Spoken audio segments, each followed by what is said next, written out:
my first sleep out, I walked in not really knowing what to expect. I assumed I knew what it was like to, be homeless and really understand what, homeless people went through. And I learned quickly that I really did not, because I wasn't even homeless that night. I was there for, 6 hours, and I had a home to go to the next day. But I could tell you, going through it, I couldn't imagine waking up and, being motivated to get a job.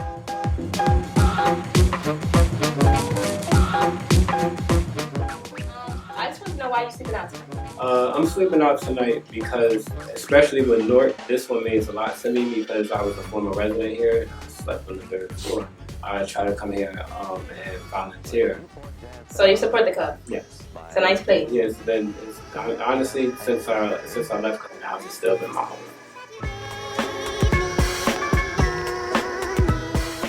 Hey, this is my first sleep out. I work for the New Jersey Devils. We are really into working with our community, so this is something that was just a natural choice for us to do tonight. So we're pretty excited for the opportunity, and obviously making a difference is a huge thing to us, so hopefully we can do that tonight. That's awesome, that's awesome.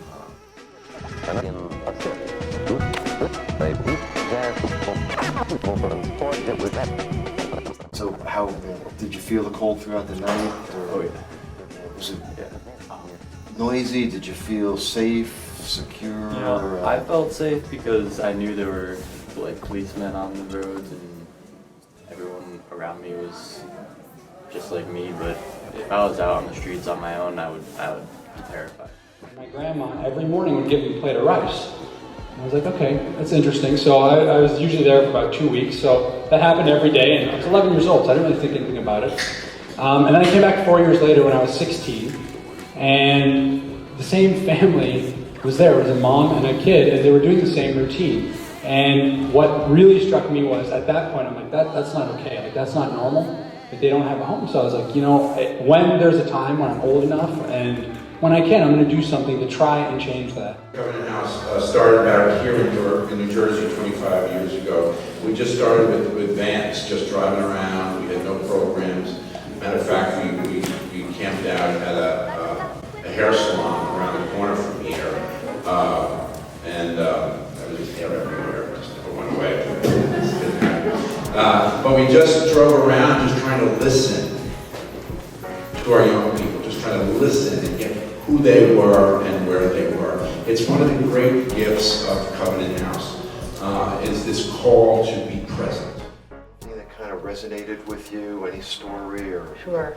Yeah, I think like all the kids' stories are pretty incredible, and I feel like we only really get a snapshot of what like really happened to them because so many of them they want to share with us, but they don't feel comfortable sharing completely, and like I totally get that, and just what we hear is just so like mind blowing and just like so sad, like the poor girl who was kicked out of so many different homes and just all these different issues that go on, and we can only imagine what else happened while they were out on the street, what other kind of horrors they've seen, and just like realizing just like how blessed we are, but also what position we are to be able to help them out, Who's in need of help, be the young person who's hurt, be the young person who's struggling with substance abuse, be the young person who's been abused, be the young person who said, you'll never be nothing.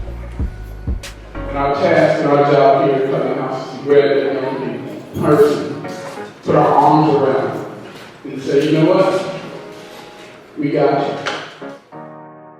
Like a map with no ocean.